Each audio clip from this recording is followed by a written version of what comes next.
Yeah, so this is oh, actually, I'll introduce myself. I'm Jade. I'm a second year English major at UCLA. Yeah, it seems like we have multiple UCLA people on the call.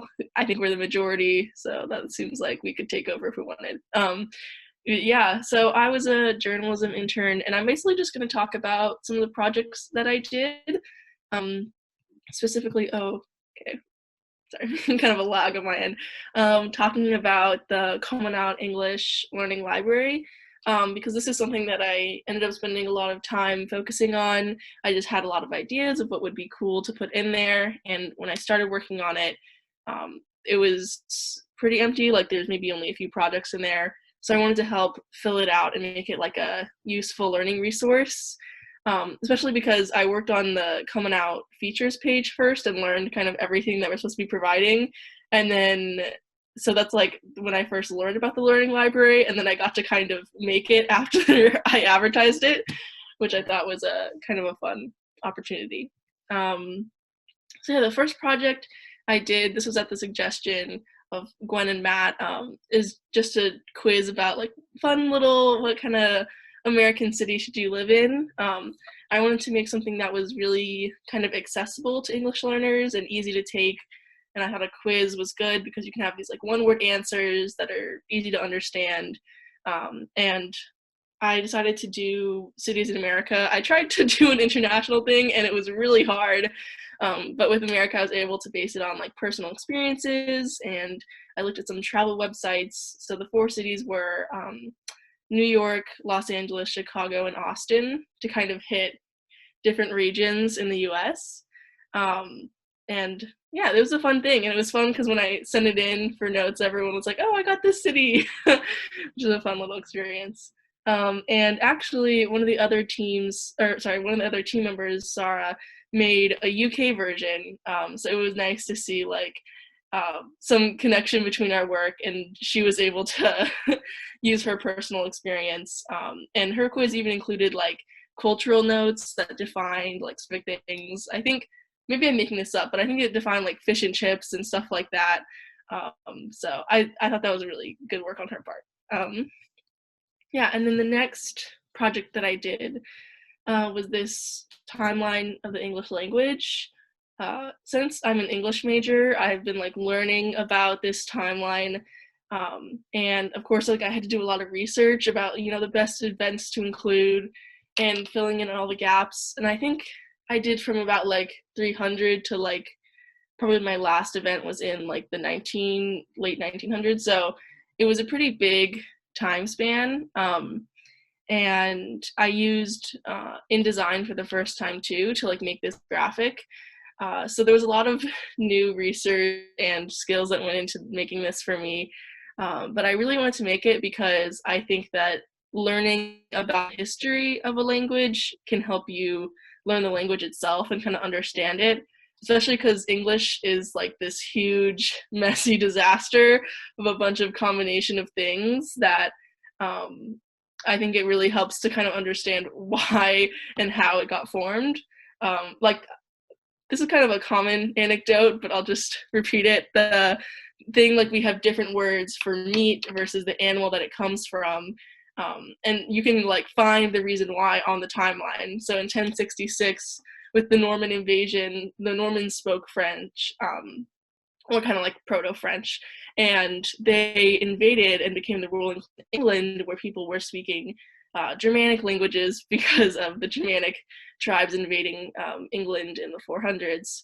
So the farmers were kind of these poor Germanic people, and they were the ones who actually handled the livestock. So our words for animals come from their language, whereas the French were the ones who were actually eating the meat.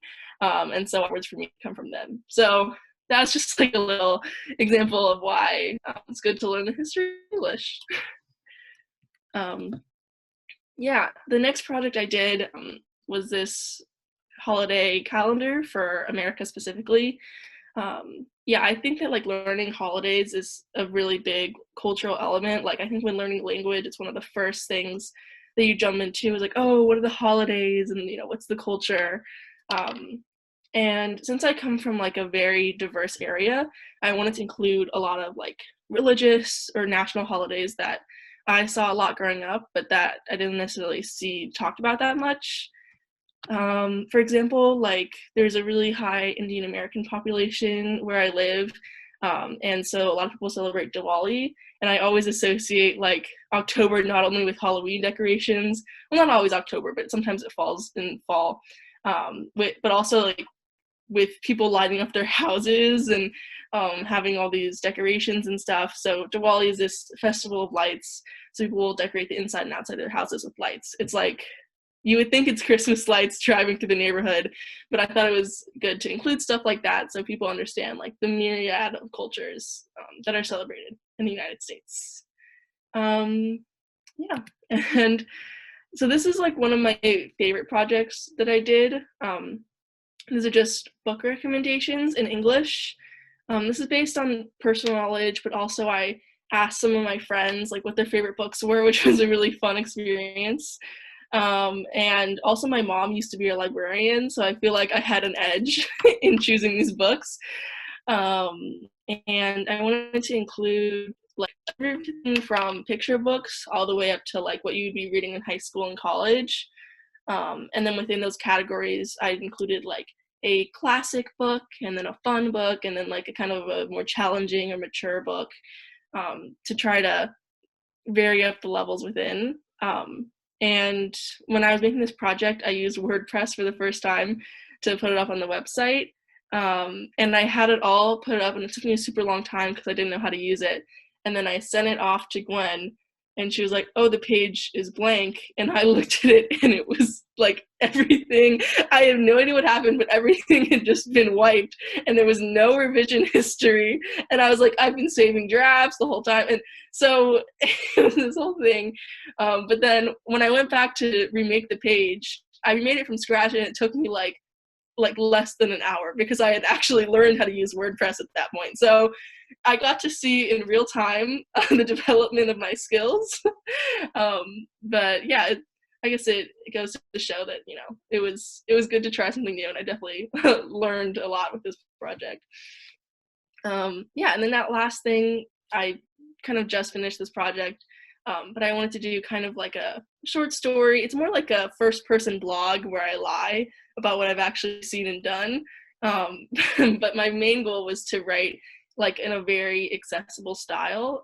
And I focus on like American national parks. It kind of goes over like 5 national parks and some like famous sites, and especially beautiful things in them, because I wanted to kind of relate to coming out adventures. I just saw a little bit of a opportunity there, talk about culture, and maybe eventually link it back to another one of our projects. And for this project, I also used like some online readability tools that would tell me like the reading level of the work, which was really important because it gave me like a list of the hardest words in there, and I was able to go back and make it easier to read. Yeah, thank you for listening to me talk about myself for just like 10 minutes straight. Yeah, I have to figure out how